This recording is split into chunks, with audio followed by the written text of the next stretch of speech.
Cool. Thanks everyone for joining from the four corners of the world.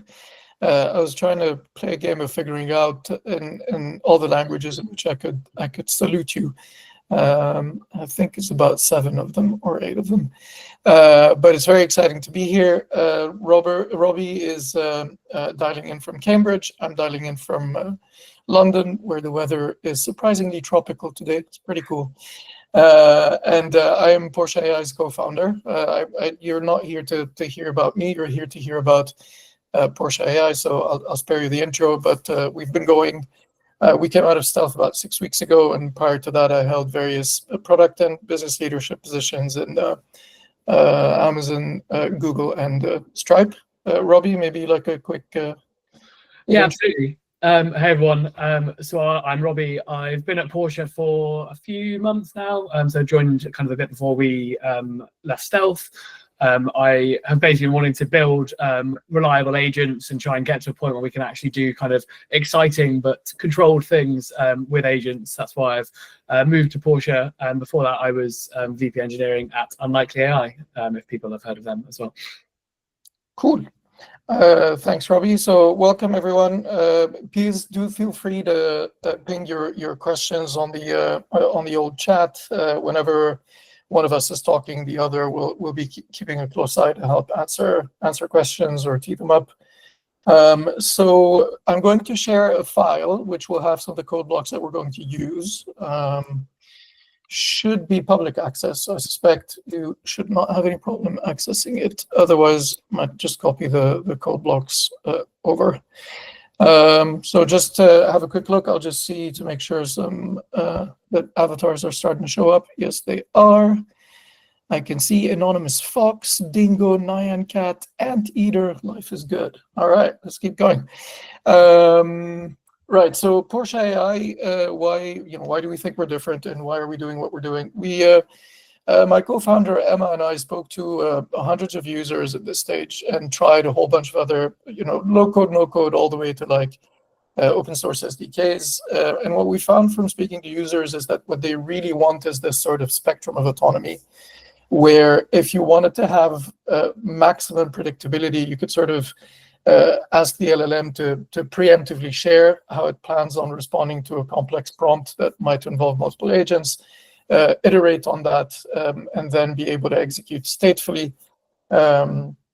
with human control. So a bit of an infographic to sort of bring that to life is this link here. I'm going to share my screen anyways, but I'll ping it in case folks are interested and referring to it in the future. We go. We're going to go Empire screen. Second screen. Here we go. Can everybody see this Excalibur? Yeah. All right, great. So this is a bit of an infographic about how it works, right? So you can wire up any tools that you want, and we're going to look today at some local tools, some tools from Portia Cloud. We're going to look at wiring in an MCP server from GitHub. You can even wire in our open source browser tool. And our planning agent will take all of this, and they'll take your prompt. They will take some reference plans, which are your definition of what good looks like, to also reinforce and anchor its decision. And it will produce a sort of explicit plan with tasks, input, outputs, conditions. We're going to see what that looks like in a second. But this gives you full visibility on what the sort of agents, when they get dispatched, are actually going to do and in what sequence, and it gives you the opportunity to iterate. If you wanted to, we also now support the sort of full-on, and we're going to look at it shortly, a full-on sort of explicit planning, where you can use our plan builder interface or abstraction to like literally just hard code or hardwire every step if that's what you want to do. And so once you have this visibility and you have this plan, the Portia client will dispatch a bunch of execution agents to cycle through every step, execute it, and enrich a plan run state, so that if you were to seize the plan at any point, you can just pick up where you left off whenever you need to and no information is lost. We also offer execution hooks that allow you between steps or within steps to define conditions where the execution agent needs to stop what it's doing, share its context in a structured clarification object, so that you can handle this sort of human to agent handoff, provide human input, and resume.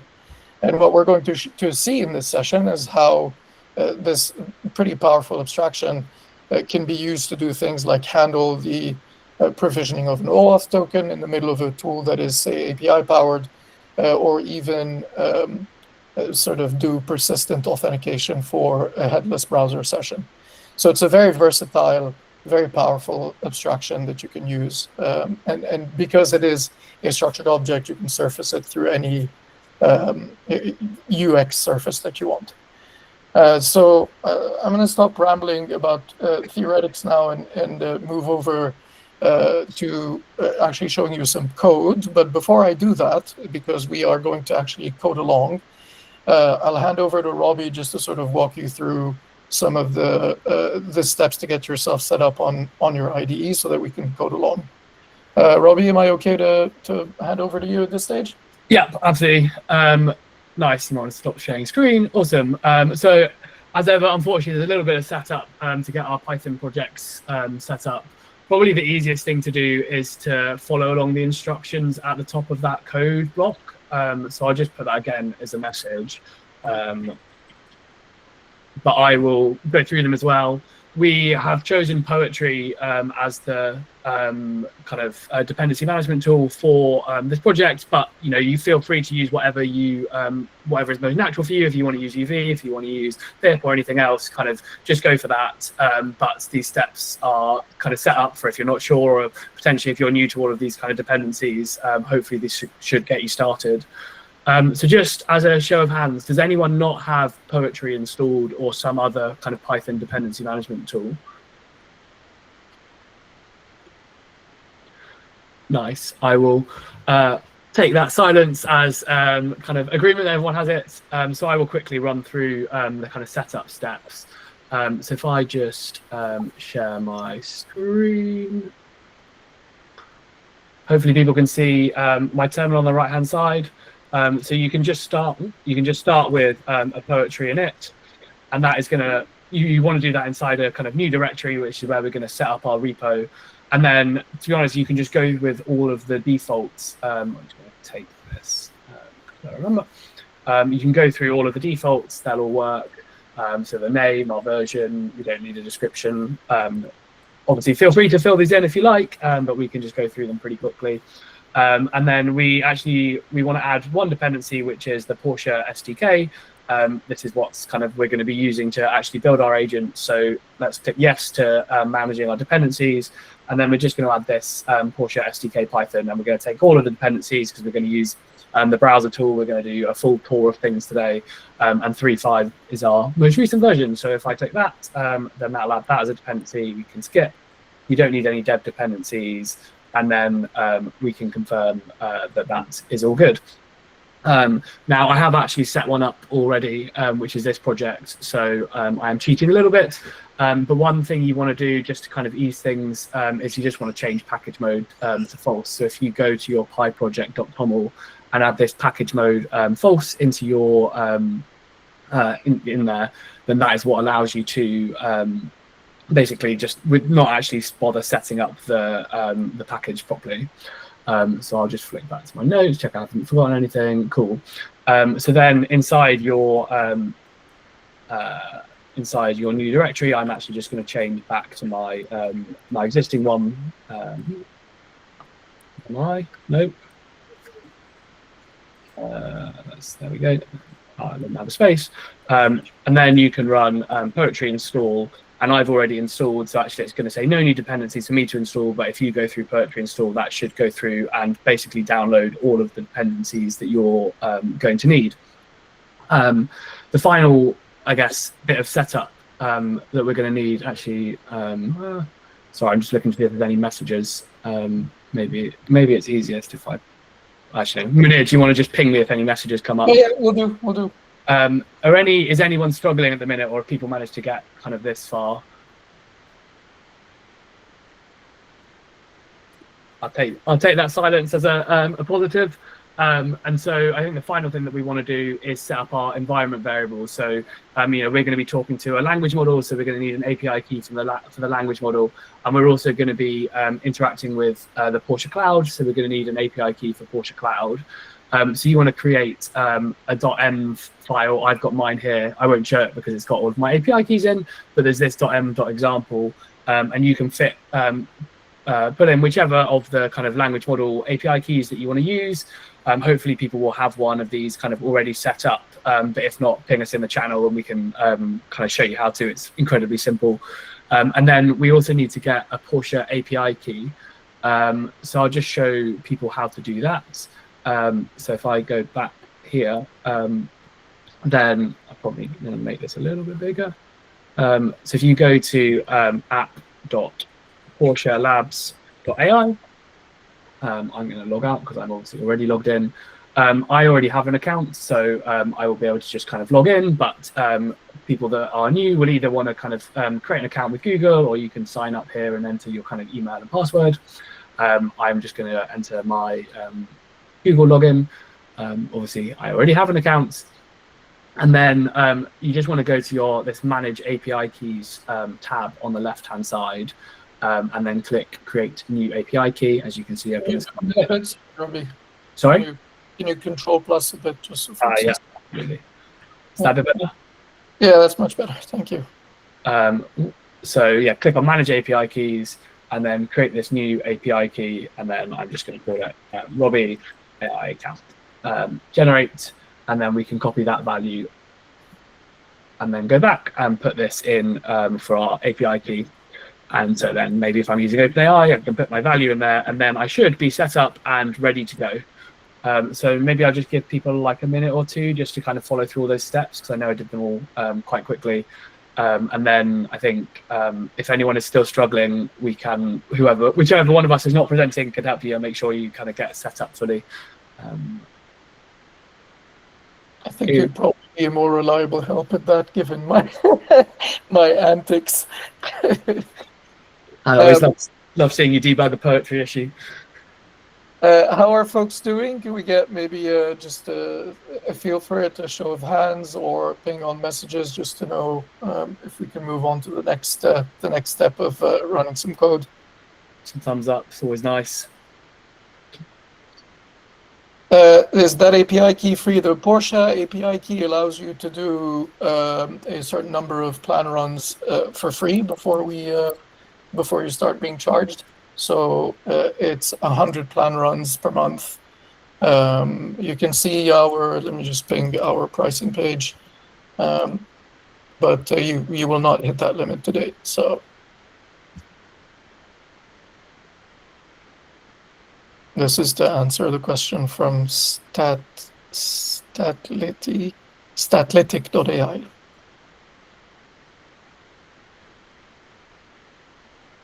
Cool. I am assuming that we are okay to move on to the next step at this stage.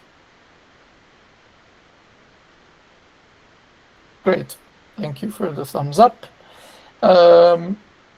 Right, so let's now start going through some of the basics, and in order to do that, we're going to run through an example together. Again, if you look at maybe what I should do is pin that doc that I shared. Here we go.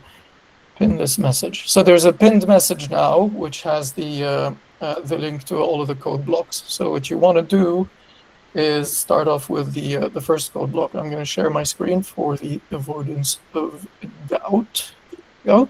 So what you want to do is make your way to this code blocks doc and triple click to just copy and paste this whole thing, assuming you have your API keys set up, etc. So let's talk through what is happening under the hood. So within our SDK, you'll have a way to point the Portia clients through its config to the LLM of your choice, the model name of your choice. You'll have the opportunity to even point it to the log syncs that you want, or to where you would like it to store plans and plan run states and tool call logs, etc. All of that stuff is done through the config class, which has a set of attributes. So If you wanted to sort of instantiate one from scratch, you'll get all sorts of attributes that you can specify on here.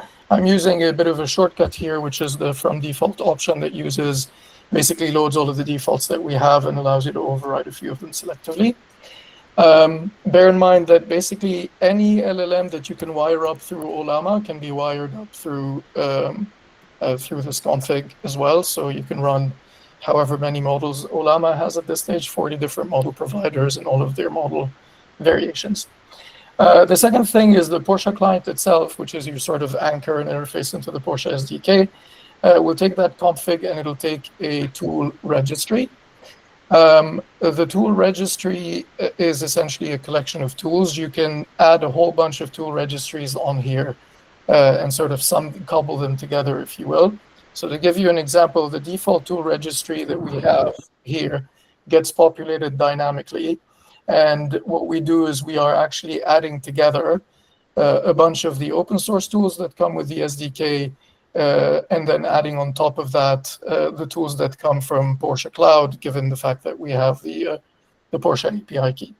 And we're going to see shortly how you can add MCP tools to the party as well. And then finally, within the Portia client, you'd specify your execution hooks. The execution hooks is essentially the way that you choose to handle clarifications when they arise. As a recap, clarifications are this abstraction that allows you to handle the human-to-agent interface, so that when an execution agent thinks it needs human input, pauses the plan, it serializes and saves the state, which we'll look at in a second, and then it'll raise a JSON object via the clarification, which you as a developer can now surface to your end users in order to resolve. And we're going to see how we're going to use that for authentication in just a minute.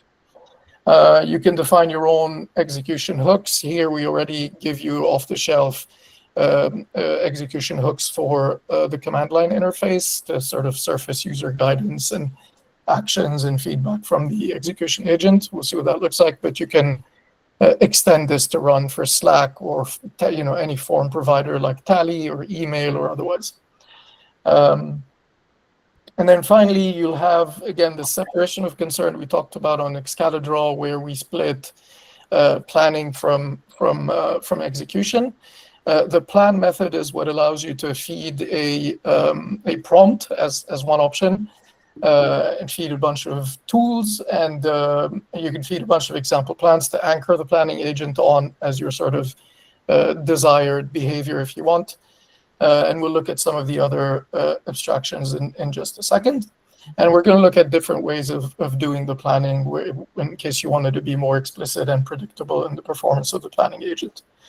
And then finally, we will use the run plan method to take that plan and ask Portia to dispatch execution agents and work through it. You'll notice here that it says end user. So the end user. So generally speaking, we're really focused on making sure that you can use this SDK to dispatch agents in production. And so obviously, end users are a first-class citizen, because in production you will have multiple end users. You need to be able to discern which user ran which plans. You need to be able to attribute OAuth tokens and headless browser session cookies, etc., to the correct user. And this is what this end user abstraction allows you to do. Here, for simplicity, I'm just creating one dynamically, but you could use the actual end user class to specify any number of attributes that you want for an end user. So let's just run this now. I've got it on debug mode so that we can see in detail. I'm assuming that folks can see the font. Robbie, well, how does the font look like? I'd go a little bit bigger if you can. Yeah, all right, let's do that. How's that? Maybe even one more. How's that? That's looking pretty good. Sweet. I can definitely see it. I can tell you that.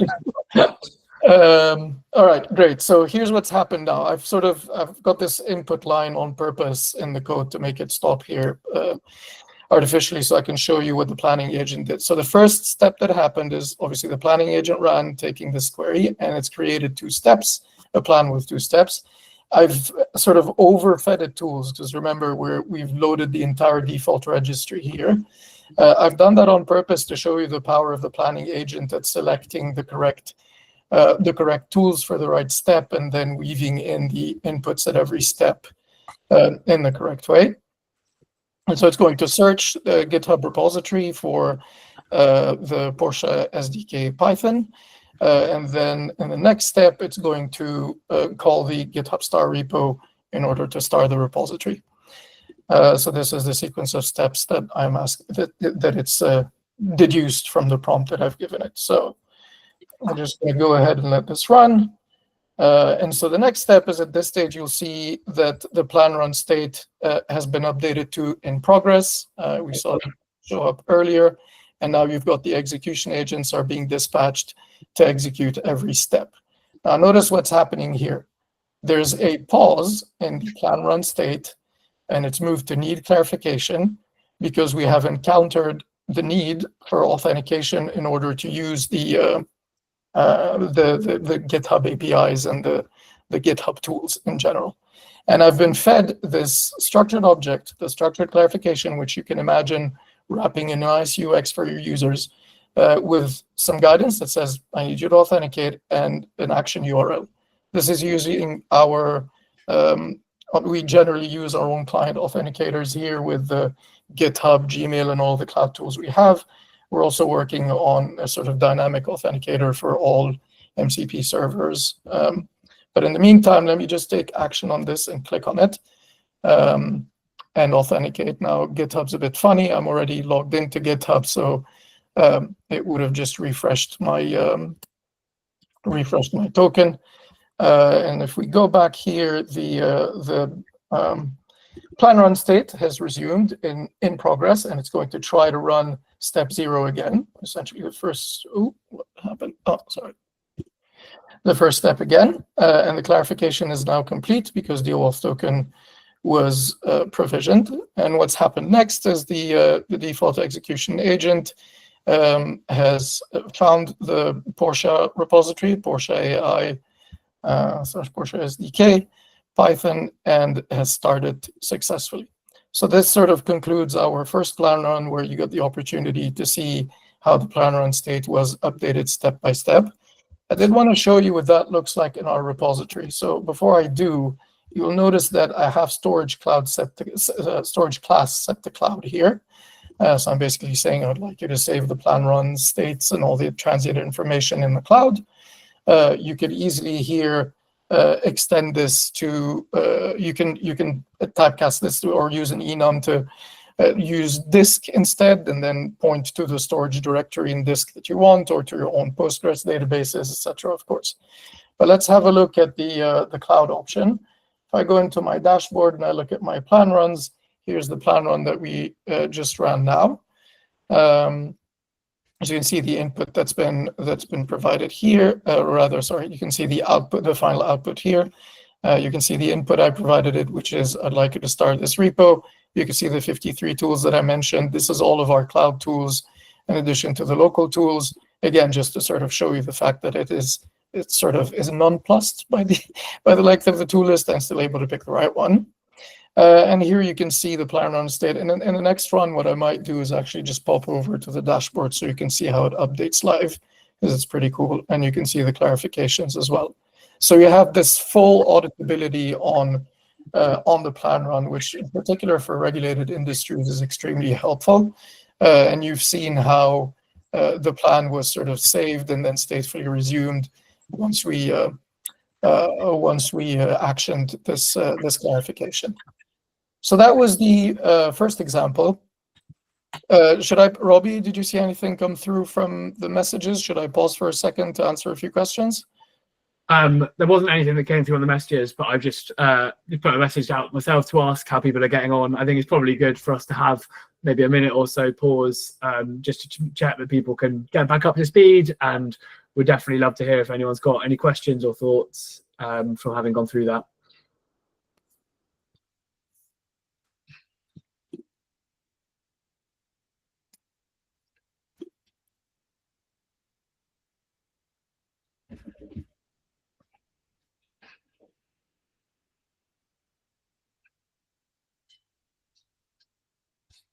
Any questions from the audience? Are folks still trying to run this? Should we give you a minute?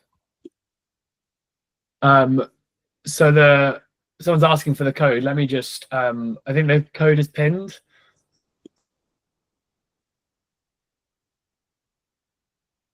But I can post it again.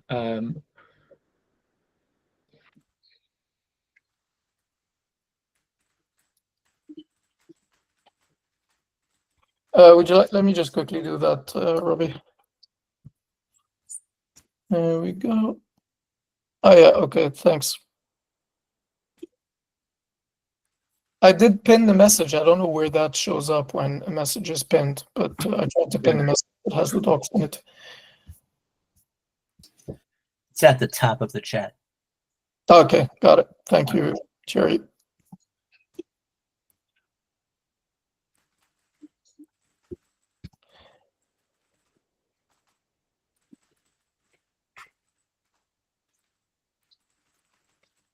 All right, we'll give it another few seconds and then we'll resume. For what it's worth, I've only seen two runs come through on the back end. So I don't know if folks are having issues running or if you just prefer to follow along, that's also okay. I guess in the messages we have Statalyticae asking that they're building an AI agent that can do the job of a call center. So an agent, I assume, picks up the phone and then kind of responds in a conversation. I think that's definitely the kind of thing that Portia, you could build on top of Portia within the Portia framework. We don't currently have a tool for kind of taking calls, but I think that's definitely a custom tool that we could easily be built, or definitely something that we could add to the roadmap. And then it would be a case of kind of, based on what the person says, running and planning your response, and then the agent, I guess, responding as if it were that call center agent. So yeah, I think that definitely could be a good use case. All right, cool. I will reshare my screen and kick things off again. I'm assuming that people are just sort of following along potentially, as opposed to running things hands-on. If I don't hear otherwise, I will just keep going. Let me see. Otherwise, please do raise your hand up. Let's try and keep this interactive and useful. And voila. Right. So the next thing we're going to do is to look at how you can do more, how you can have a little bit more control if you wanted to over the planning stage. And so instead of just providing the planning agent with a set of tools and a prompt, we're actually going to give it plan inputs. And so the idea here is to say, I ran this thing, this routine that goes and stars a repository, but now I want to be able to sort of dynamically provide the repo that I want to run this for. And this is going to be a repeat task where the only thing that changes is the GitHub repo. So to run this, what you want to do is in the code blocks, show yourself to the plan input section and copy that code over. So I am going to open that up here. And I'm going to clear my terminal. So let's have a quick look at what that looks like. Essentially, if you remember what we did earlier, we had actually specified the exact repo in the prompt. What we will do at this stage instead is have a bit of a carrier sentence, a generic prompt that says, I want you to start the GitHub repo that I'll search for and start the GitHub repo that I'll provide you in the inputs. And so this gives you the opportunity to dynamically populate the plan inputs as a dictionary and feed that to the planner. And this could be an array of different inputs depending on the what your intention is and what you wanted to do. And so what that would look like if you were to run it, and then obviously you then provide, I should specify, you can then provide a dictionary. You've got the plan inputs here. You can then provide a dictionary of sort of instances of plan input where you specify the values that you want to have for each one of those inputs and offer them up to the plan runner. So let's have a quick look at what that looks like.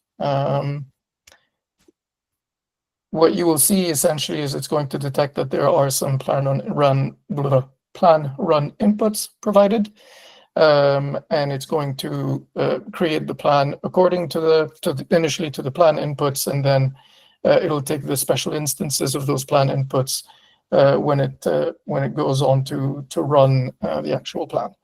And so this is our plan now, and you can see that it's expecting those this input now, and that's what it's going to use when it's going to run the plan. And so if we now hit run, again, why don't we do something fresh here and look at it from the dashboard? You can see that this plan is in progress, and you can see that we've hit a clarification where I need to authenticate into GitHub again. This is something we've seen before. Since we are paused, I can also show you the plan run inputs that were provided. Note here that you can sort of go make yourself a cup of coffee and come back, or whatever else you like to do, and then resume this whenever you want. And this is the sort of stateful part of the platform that is quite powerful, because you can wait for a human input and then pick up where you left off. So let's go ahead and authenticate here. In your case, you'd probably have to log in and go through that process. Now that I've done that, you'll see that the clarification was updated. The plan has resumed and is now back in progress, and we have successfully starred the repo. The second repo you see is actually from somebody in Hackathon who did a fork of our repo and did extremely well. But we don't mind them getting a star at all. So there you have it. This is what it looks like if you were to run this with a sort of plan run. The third option you have, if you wanted even more predictability with your with the way you build your plans, the way you define your plans, is to use our plan builder interface. The plan builder interface is let's have a look. The plan builder interface essentially is instead of providing a prompt, what you do is you use the plan builder, and it's a sort of recursive method where you provide your prompt, and then you can construct every step. And for every step, you can say, what is the task? Which tool do you specifically want to use? Where do you want to store the output variable so that you can then feed it as an input variable in the next step, such as this repo search. So this is where you really just wanted a hardwire. This is where it starts to look a little bit more like temporal. I think Max might be the person who brought that up, but with my limited understanding of temporal, of course. So this allows you to wire it all up. The prompt itself remains relevant because as Portia executes a plan and the execution agents are invoked at every step, I should have mentioned there's a cohort of the helper agents that also run, and those will perform introspection to see if a plan needs to continue to run or has met its objective. And that's why having the overarching objective is useful. We have other helper agents that'll do things like verify the arguments in a tool call and so on and so forth for added reliability. So I'm limiting this code to like just building the plan because I just wanted to show you how that's done. But the plan run itself will just sort of be the same thing you've seen before. So if I just go ahead and run this one with the plan builder, you're basically going to see as an output that it's created a plan that looks fairly similar to what we've seen before. It's using only two tools just because we've specified only two tools using our explicit plan builder, and it's sort of put it all together. One more thing before I hand over to Robbie here to mention is user-led learning. And so what you've seen so far is that you can use the planning agent. You can feed it a prompt. You can feed it tools in order for it to plan. What we heard from our users is that they wanted to make sure that they had a way of letting the planner know what good looks like. And so if you were in the Portia dashboard, you will notice, I should have continued sharing my screen on that one. If you look at the Portia dashboard, you will notice that plan runs have, whoops, let me go back.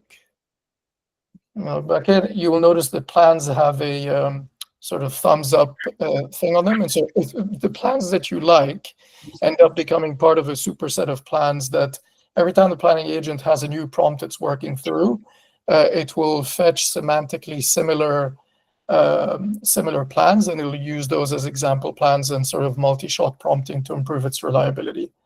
And we've had quite a bit of luck in improving the performance of our planning agent with that. I mean, if you wanted to actually look at the gruesome details of that, you can look at our user-led learning feature, and you can see that actually for some like really long processes with very simple prompts, you'll see that the planning agent behaves in a far more predictable way.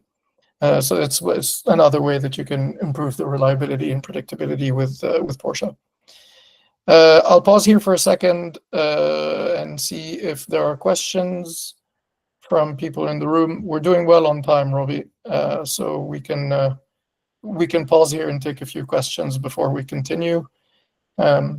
Yeah, I think there's a really good question from Statalyticae about how Portia compares to Crew AI, Autogen, Landgraph, and NAN, which are all good studios. And I think it's a really interesting question, and particularly like when you're kind of new to these frameworks, it's difficult to work out exactly like how the different pieces fit together. But I think the frameworks are all like fundamentally like a little bit different and are filling slightly different niches. So on the kind of like Crew AI and Autogen side of the spectrum, you've got a much more like you just give the agents kind of a task and they go off and do it. So there's no kind of often no pre-planning. They kind of basically do a more kind of reactive cycle where they try a thing and then they go back and see if they achieve what they were trying to do, and if not, then they take another step. And so what you often find is that they can very easily get kind of knocked off course, or errors can start propagating as they're trying to get from here to here. They start in a good direction but slowly kind of like wander off. I've seen people calling that the kind of like prompt and pray approach, because you're very much just leaving the language model itself to try and figure out how to get there, which is fantastic in some cases, particularly in cases where maybe like your reliability isn't like your biggest concern, but you just want to kind of give as much autonomy as you can. And I think Crew AI and Autogen could be really good kind of choices. I think Landgraph is then fully on the other side of things, where it's you build up a graph statically in code, and then you force your agent to kind of just run through that code.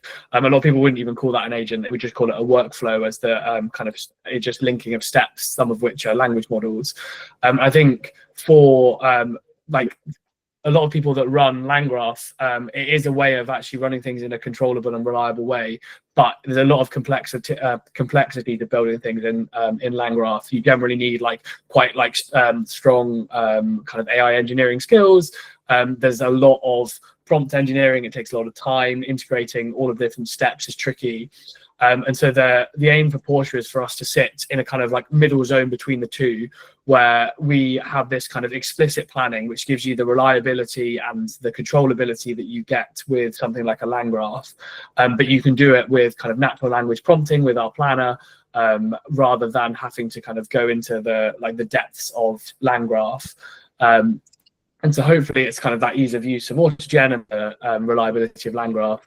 You also mentioned N8N, which I have to admit I haven't used loads of, but I think that's primarily a kind of no-code or at least low-code agent builder. So you're generally like dragging and dropping things within a UI, whereas with Portia, we're very much aimed at kind of developers building kind of agents within their existing software, integrated with tools, that you might have APIs and you want to do that, and basically giving you a level of customizability that you can't get with a kind of no-code tool. Munir, I don't know if you've got anything to add to that. No, you've covered it really well. I'm also conscious of time. We're happy to elaborate on some of that stuff when we get to the end of the session. Awesome. Cool. So I guess, sorry, you go, Munir. No, you go. Your turn. Was I also going to say. Nice. So I think Munir has kind of gone through a lot of how we might kind of extend on our planning, and I wanted to then take the chance to go through like a bit more depth on our execution, and also show off a few of the more kind of advanced features within Portia. So the first thing I was going to ask is, how many people here have heard of MCP or are kind of aware of what MCP is? Maybe like a hands up or a thumbs up if you're kind of comfortable with MCP. Nice.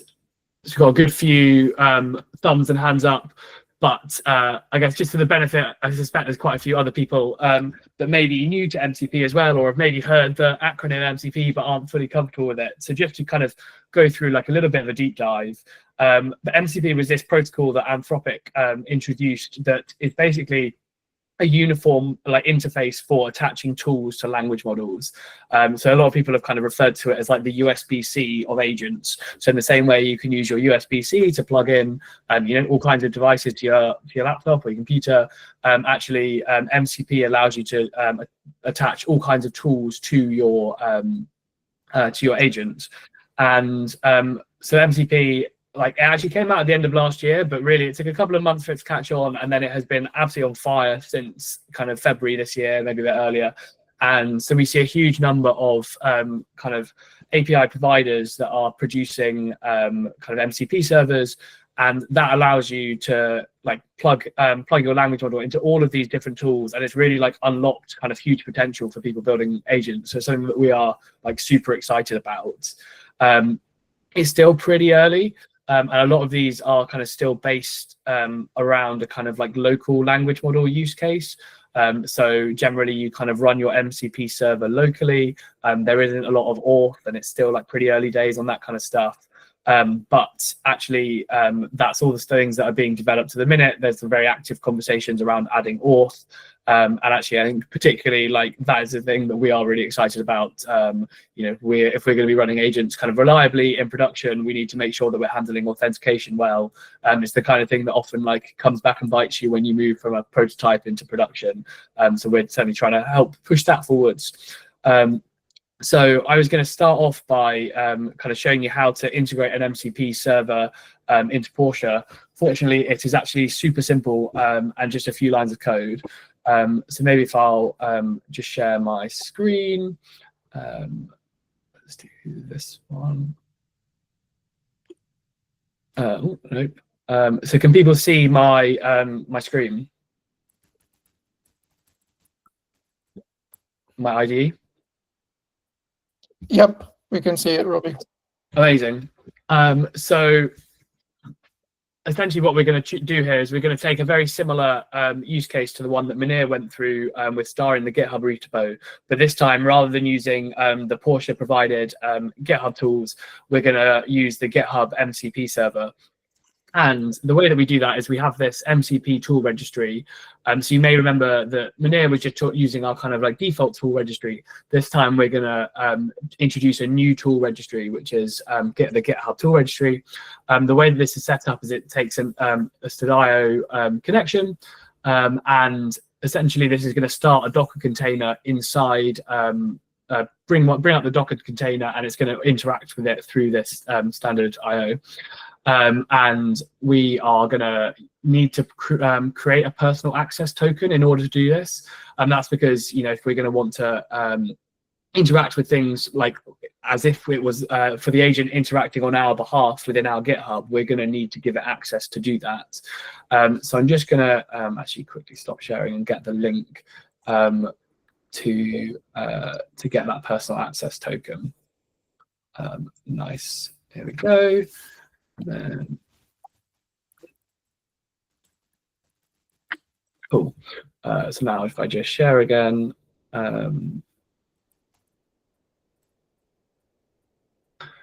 so it's in that code block where you can see github.com settings, personal access tokens, new.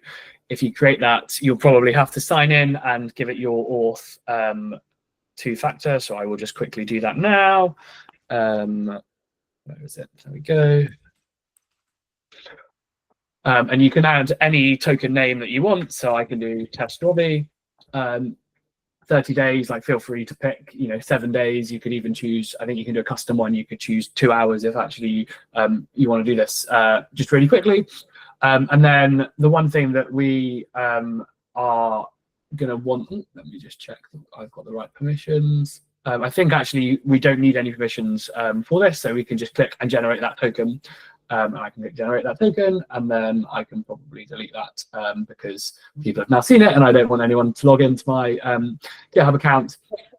But once you've taken that GitHub token, you can take it in here, and you want to add it into your .env file with this GitHub personal access token as the key, and that'll set it as an environment variable, and you can then load it in for your MCP server, and that's what will allow you to run the MCP server to take actions like on your behalf. We're aware that some people may not have Docker installed. I suspect most have, but if not, there is actually a legacy GitHub MCP server that uses npx instead. And so if you're in that camp, basically just comment out or delete this top tool registry, and instead you can uncomment this one. Other than that, this code looks exactly the same as the example that Munir ran through earlier. The only difference is that rather than asking it to star the SDK repo, we're going to use it to summarize the open pull requests. And the reason for that is that actually the MCP server for GitHub doesn't support starring a repo. I think is actually a good example of, although MCP has like fully exploded, it's still very early. And so you can't necessarily rely on kind of every tool that you want being available via MCP. Hopefully we will get there very soon. But yeah, it's still something to kind of like keep an eye on. So if I now run through this, so I can do poetry run Python, and then I'm going to do example MCP. This code is doc. Yes, hello. So sorry to interrupt you. It is worth just pausing for a second to explain that you can also do an SSE connection if you wanted to, and that this is sort of where the world might be going. Yes, exactly. I think that kind of adds the potential for two-way connections and actual just secure connections. This standard IO connection is something that I think is really useful for kind of development and also this kind of local use case. But actually, when you start doing remote execution, then I think that SSE connection becomes really important. I think particularly we'll move to a world where rather than us having to run our own MCP server, actually GitHub will host the MCP server for us, and we can just point at that. But that isn't quite kind of widespread at the minute. I think Anthropic released support for this with the first kind of 10 providers about a week or 2 weeks ago, and so this is really hot off the press, and hopefully it's something that will kind of really catch on. I don't know if you had anything to add, Munir, on the SSE. I was just going to say there's a useful infographic in the blog post that I just shared, which is one where we sort of explain how we use an MCP server from Stripe to do a refund agent. And you can see how clarifications make that particularly predictable and therefore safe. That might answer some of the question around how we're different to the other frameworks. But you also get to see sort of the different options to connect, whether STDIO or SSE. Exactly, and if you wanted to use SSE, you can just do MCP tool registry from SSE connection, and it looks very similar to what we have here. So if I just run that example, maybe pull that a bit wider so people can actually see what's going on.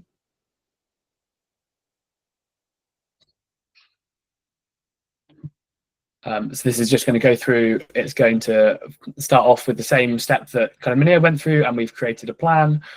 So what our plan is going to do is we're going to list all the open pull requests, and this is going to use our MCP tool, so you can see that it gets this MCP prefix.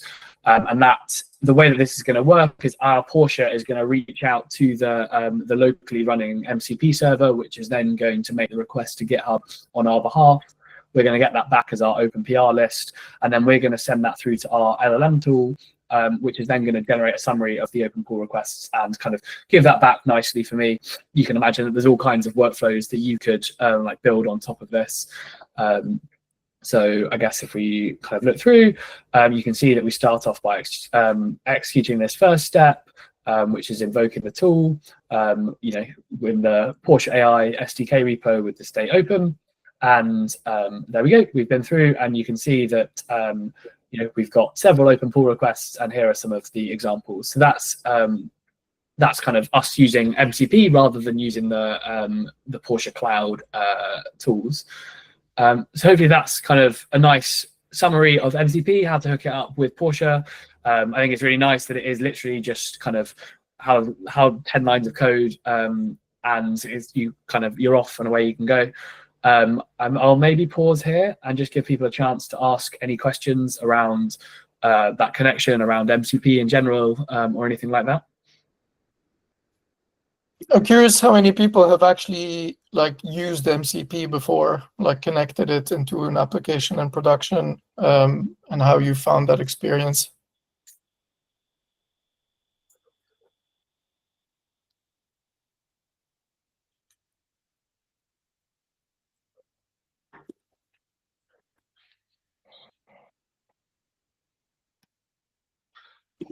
You want to answer that, Max? Sorry, Robbie, go ahead. Yeah, it's a great question, Max. So why do we have to generate a token for the MCP case? Why didn't the OAuth way work there? And this is basically another case where MCP is still very early. And so auth for MCP is still very much in its early phases, and that GitHub server doesn't have OAuth implemented, but there is auth that is being has already been added to the standard, and people are slowly working through and updating all of the MCP servers to use auth. But at the minute, that MCP server doesn't have OAuth, and so the only way to authenticate is through that that token.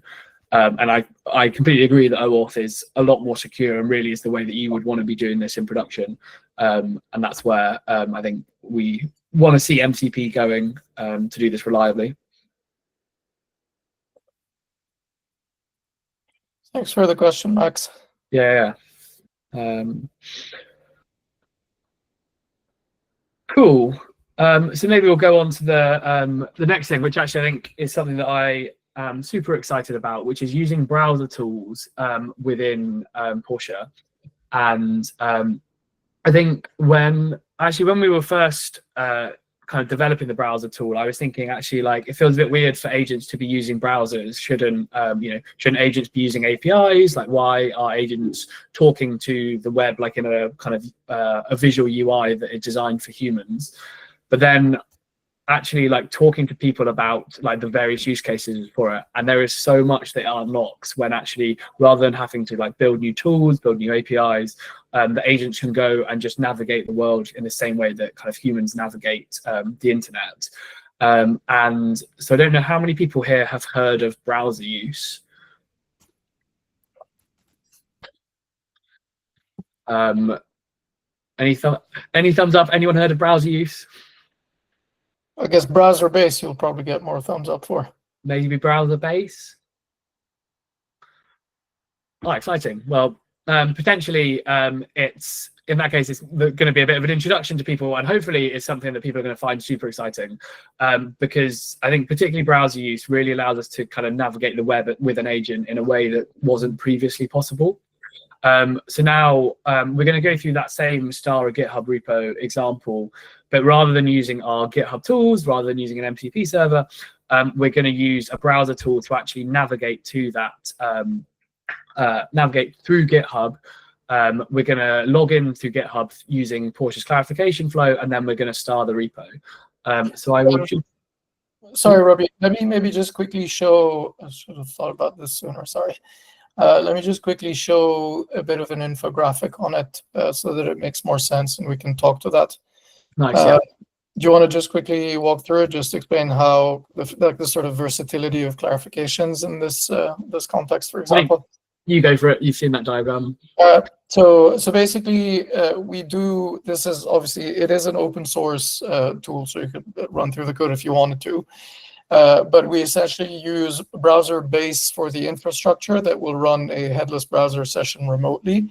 And we use browser use on top because it has a really good way of navigating websites both visually and via parsing of HTML with LLM smarts.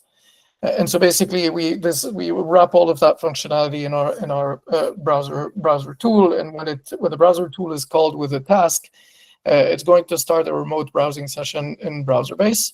And when it detects that it needs a login from the user, what it does is it's going to save its the state of the session within the plan run state. And again, here it's going to save and serialize the plan run state and raise a clarification, which as a developer, you can now share with a human.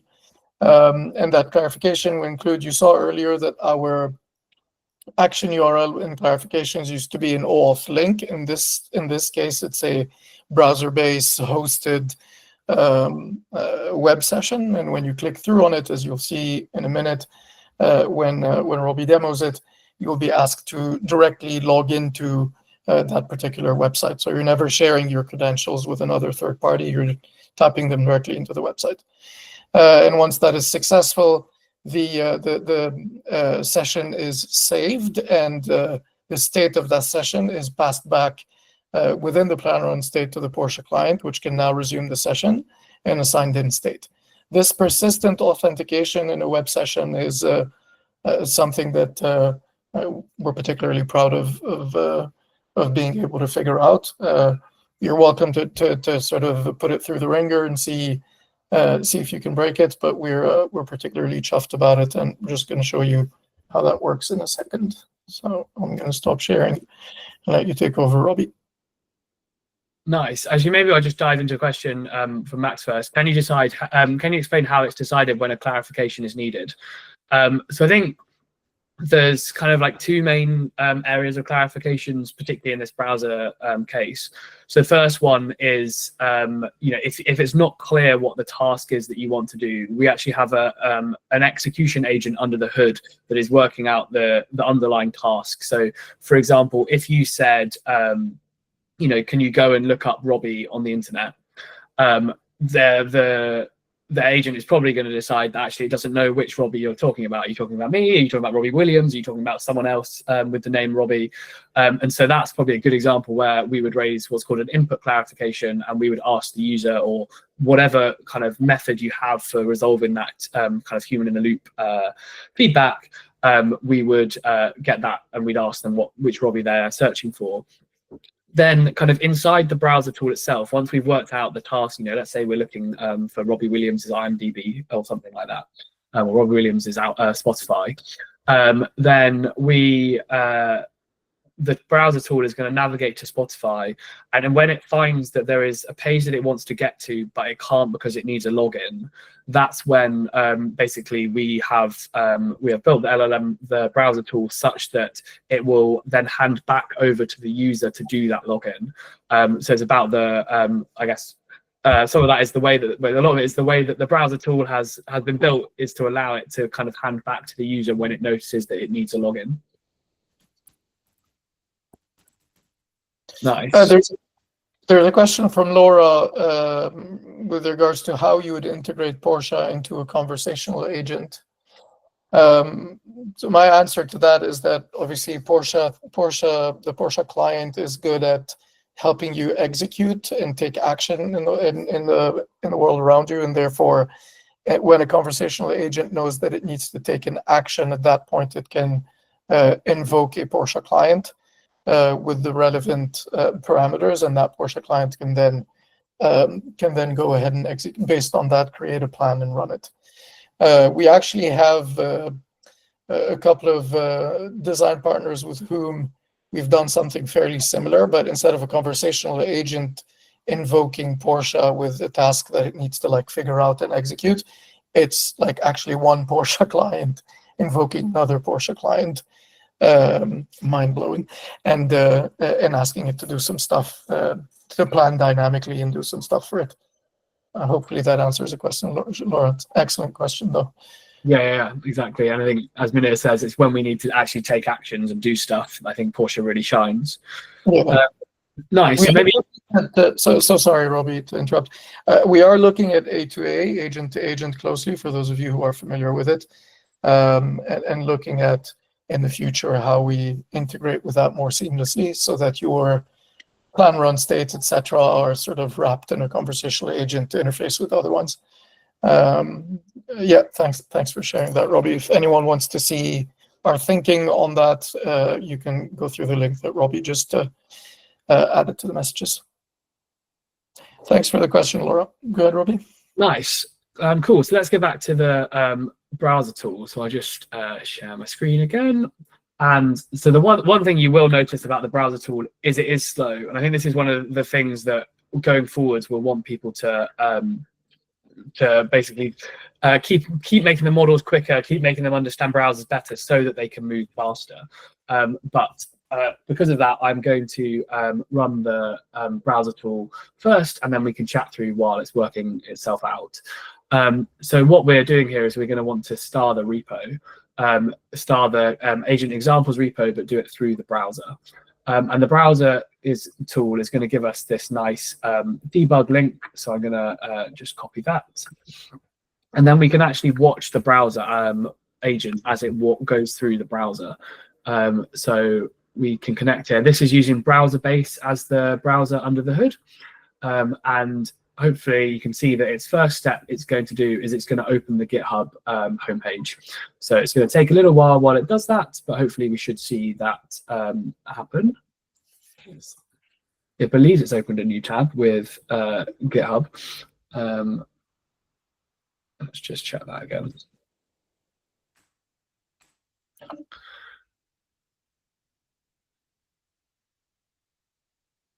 Why is that not working? It certainly believes that it is going through and doing this. Have you ever seen this before, Minute? I have not. Do you know if there's a way of moving through tabs on this? Maybe it's moved to a different tab. I'm just going to stop this and run it again and see. Yep. So that's clear. It is worth noting that web agents are, they're still, compared to like tool calls, are still nowhere near in terms of reliability. My understanding is that state of the art is closer to about 80% on some benchmarks. So it's still, as a technology, it's still work in progress, still a bit brittle. Absolutely, and where you can, I think definitely using tool APIs and tools is definitely the way to go, but there are kind of things unlocked where maybe there isn't an API. A lot of things are hidden behind browsers that have functionalities that you need, and so actually that's where this kind of unlocks a lot. So just to show how this is working, essentially just give it this browser tool for URL, which is showing us that actually this is only going to go to github.com, and we're going to use this remote browser that is kind of running in the clouds. So hopefully this is going to work this time. Let's check. In the meantime, just to answer the question from Gilles, besides sign-in, do you support sign up with third-party sites seamlessly as well? I don't know if you know the answer to that, Robbie, but I can imagine that the tool, at the moment, the tool looks for login. It can be instructed to look for sign up. And if it finds a sign up, to hand the session over in exactly the same way through a clarification to a human. Yes.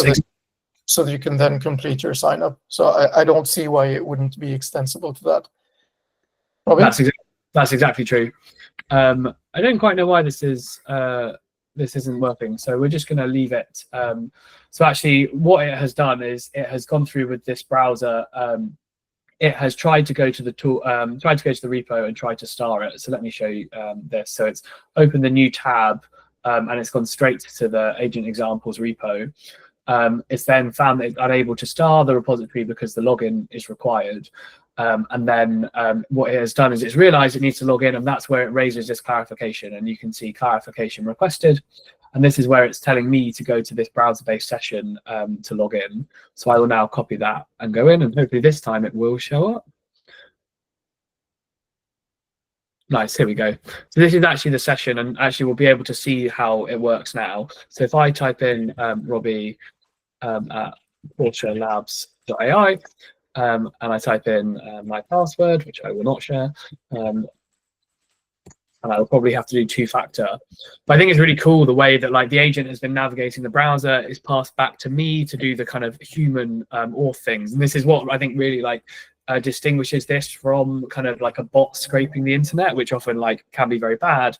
Whereas here, you know, we are just having an agent act on our behalf. So if I do my OAuth, you can see it's now gone, and now I can tell the agent that I am in fact done. And so we can see that the agent is now going to take back over from the browser, and this time now we've got the debug link working. We should hopefully see it working. So you can kind of see how it navigates. So first it's just going to connect to the section, but you'll see all of the clickable things within the page end up with boxes around, and that's kind of how browser use is able to work out how to navigate the internet. Is it kind of finds all the bits that could be clickable within the page, and then it kind of selects which is the correct one based on the goal. So you can see, I think it was maybe an issue with the tabs earlier, because you can see there was something about the repository is open with the tab.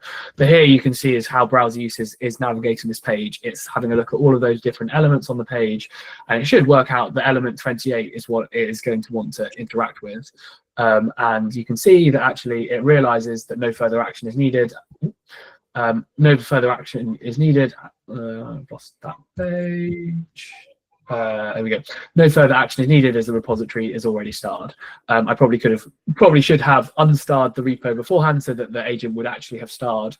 But that is the agent able to actually like act on behalf of me within a browser. And you can imagine that there's all kinds of exciting things that you can do there, particularly with the handoff. So I will just stop presenting there. And yeah, I think there's we wanted to keep this demo relatively short because the browser use can be a little bit slow, but there's this kind of more in-depth demo that we have. We probably want to share that LinkedIn example. Yeah. And this is a really cool example where we get lots of LinkedIn messages. We want to make sure that we're like responding to people really promptly, and so actually we can have an agent that logs into someone's LinkedIn, is able to organize those messages and help people with responding to them. And that's only possible with a browser agent because there is no nice API for that. So does anyone have any questions on browser use or browser agents? I know that we didn't get the right debug link to start with, so maybe we didn't see it all happening. So very happy to kind of do it again or talk through it a bit more if that'd be helpful.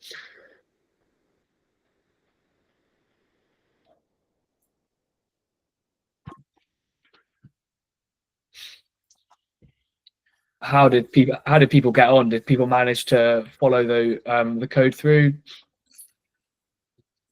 Thank you very much, Rebecca. Max is asking, wonder about the security model there. What's the life cycle of that browser-based session in which the user is authenticated? Can anyone with a URL connect to it? So that is a great question. And I think the session in browser-based is scoped to an end user. So me as like my end user, Robbie, can access that session, but no one else can access that session within Portia. That being said, that URL to connect to it is anyone can connect to it with that URL. So that is something that needs to be kept very secure and treated as if it were a password. I guess generally, that I think that's where they just need to be careful with those URLs. This is no different than, I suppose, being careful with your OAuth token or your personal access token, for example, I suppose. Is that fair to say, Robbie, or not quite? Yeah, I think so. I guess. Or your API key. Your API key. I guess maybe it's, I think a lot of people, it's obvious that those are secrets, whereas the URL, it would be easy to forget it's a secret. And so I think it's a really good thing for Max to call out that basically it is, and you need to treat it the same way.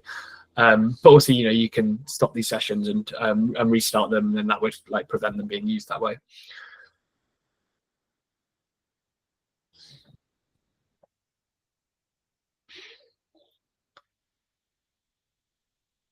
Amazing. So I guess we've got about 10 minutes left.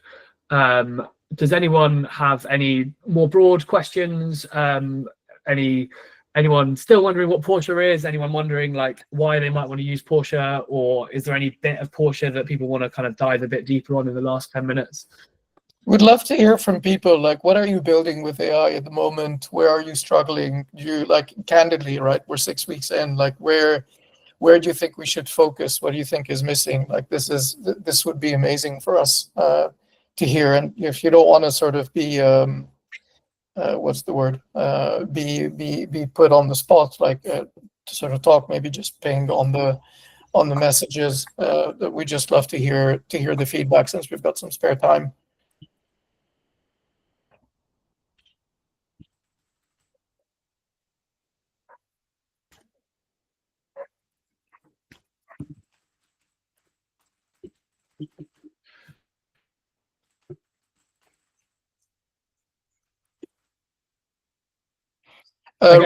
Sorry, go ahead, Ruby. I guess Statalytica is asking about kind of use cases that we've been developing. And I think I can share their agent example repo, which has some nice kind of toy examples. But I think actually we probably haven't done a great job of writing up our like real use cases yet, because we are kind of deep in the trenches building them with our clients. And so actually that's a thing that probably will have a bit more of coming going forwards in terms of writing. But really happy to kind of chat about them now. So I think some of the like really exciting agents that we've been building are we've been building agents around the kind of KYC and KYB, so know your customer, know your business agents. So agents that can find someone, do research, work out whether someone is a goodie or a baddie based on your criteria of goodies and baddies, and then kind of whether they're a good person to do business with. We've done some kind of like accounting use cases where kind of data entry or like data research and then data entry, actually the agent itself can go and do the research, retrieve all the documents, retrieve all the kind of pieces of information that you need, collate them together, and then provide them to the user to verify. I think that's a pattern that we see a lot, is people wanting to go and do like most of the job that as an agent, but then just have the human like check at the last minute that actually they're happy with it and kind of go and basically review it. I think that's working really well for people. Another kind of exciting use case we had was with within fintech around kind of a financial personal assistant that is able to actually like assist businesses with like running their finance departments, taking like some of the like really boring repetitive workload off of their finance people and onto our agents that are really happy to do it. I don't know if you've got any more use cases you want to chat about, Munir? I mean, there is a use case that has to do with code debugging as well. Oh, nice, yeah.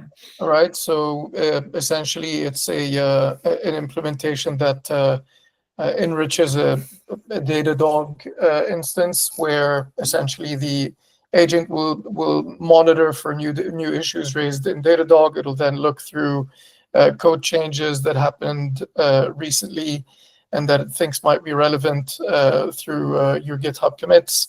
It'll look through the internet to see if it can find a similar issue, and then it'll synthesize and post a comment on that issue with its root cause analysis, essentially. Yeah, I think that's a really exciting one. So just, I guess one of the other questions from Z was, do you have anything to show how a user can interact and show yes/no, which direction the execution to branch A versus B? So I think this is a kind of like question around like, you know, it's very easy when you have a straight like plan where you just want to do every step, but some more complex workflows have a kind of like have conditions. So like if you know, if this is true, go and do this. If this is true, like skip this. If this is true, do something else. And the way that we handle that within Portia is we actually have conditions. So we didn't actually choose to show that in the demos today, but one of the things that you can have on a plan is you can add a condition that says, you know, and it can be anything in natural language. Like a classic one is like, if the user isn't logged in yet, log them in and then do something. Or, you know, sometimes it's a case of like, retrieve this information. If it's an error, kind of fail out, or if the information doesn't exist, move on. Or if the information does exist, do some processing on that information.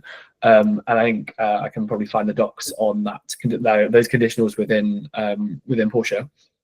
G, if you feel like you've not had enough of us, you could either look at the blog post we have on Stripe MCP, because we talk about conditionals there, or you could look at this the video that I just shared where I do a walkthrough of the whole thing and you can code along.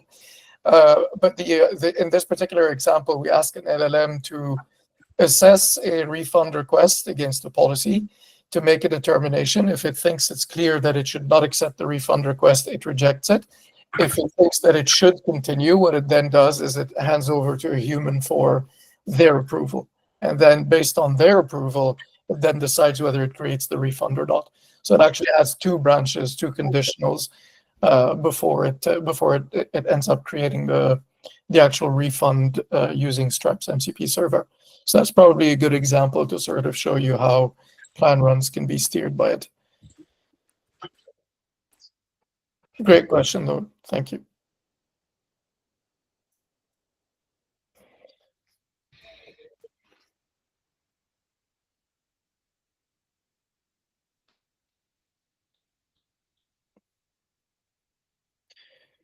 Let me have a look to see if we might have missed any questions. Sorry. We will figure out how to pronounce your name by the end of the session. Statlytic AI. But yeah, it's an excellent point. We've not had users so far ask us for audio. I am curious to know what you have in mind in terms of actual implementation. If you're not comfortable sharing that right now, I'm actually just also for the rest of the group and just sharing a form that you can use to contact us and schedule a call. So either share your Calendly through that form or use the link that I have.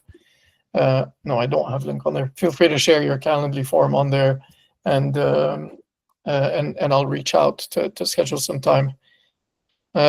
Yes, Rebecca, we will be sharing the recording. So as soon as we get the recording from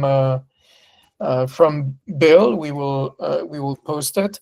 I will do, just because we're running out of time. This is really cringe, so bear with me, because I really feel uncomfortable doing that. But if you don't mind, and if you found this session useful, we are up against massive incumbents who can rack up stars just by sending an internal email. We would appreciate if you subscribed to our YouTube channel, which is where you'll get to see this recording. And we would really, really appreciate it if you liked what we did and you think us worthy, if you could show yourselves to our SDK and give us a star. It goes a very long way in terms of helping us raise visibility on the work we're doing. And I appreciate, we're still very early. There's still gaps in our SDK, but this is where your help as a community in terms of feedback and engagement is super valuable. So thank you very much. And just to add one more thing on Statisticai's point on the audio AI agents, I think we haven't got around to adding kind of tools for this yet. But we do have some really nice, we do have one really nice use case already with a kind of audio AI agent, which is in our agent examples. So I'll just share that, which is a kind of AI research agent. And we run this every day internally. And it basically does research on what are the latest AI news. It creates a kind of written summary, but it also creates a podcast. So every day on our news channel, we get a 2-minute podcast with kind of Portia related news. And that's kind of just using a really simple kind of podcast tool to create the audio. You could very similarly choose to kind of create an audio in tool, using Gemini or 11 Labs or whatever kind of audio provider you want to use. And so I think actually, I would love to add kind of tools to do this really easily within Portia, but for the minute you can still do it, but with some custom tools. There's a question from, apologies if I don't do your name justice, Damodar, on Portia helping around creating agents which can build other agents. If what you mean by building other agents, generating code to write other agents, you can build a tool you can build a tool or interface Portia to a code generator where you give it you sort of give it the parameters for it, I suppose, to generate that code, as one way to do that. So the platform itself is not meant to generate code itself, but you can obviously wire up tools that do.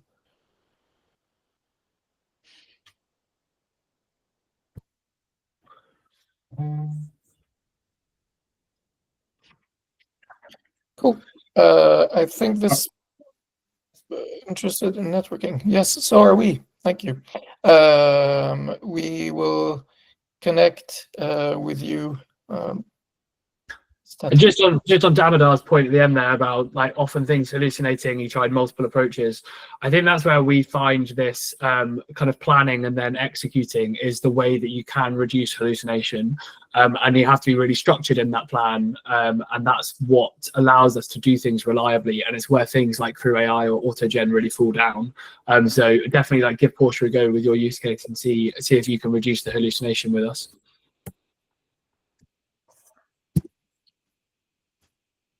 Bill, do you know if we get the transcript from the messages as well? Just because a bunch of people posted their LinkedIns, and we'd like to be able to just follow up with them. Yes, I can share the transcript and also along with the recordings, so they can follow along. Thank you so much for doing that. And yep. I think we've covered everything we wanted to cover. Damodar, so would we. So please do feel free to get in touch. I will one last time overcome the cringe effect and ask. This is our GitHub repo. If you like what we've done, if you think us worthy, a star goes a very, very long way in helping us raise awareness of who we are and therefore getting feedback and getting better.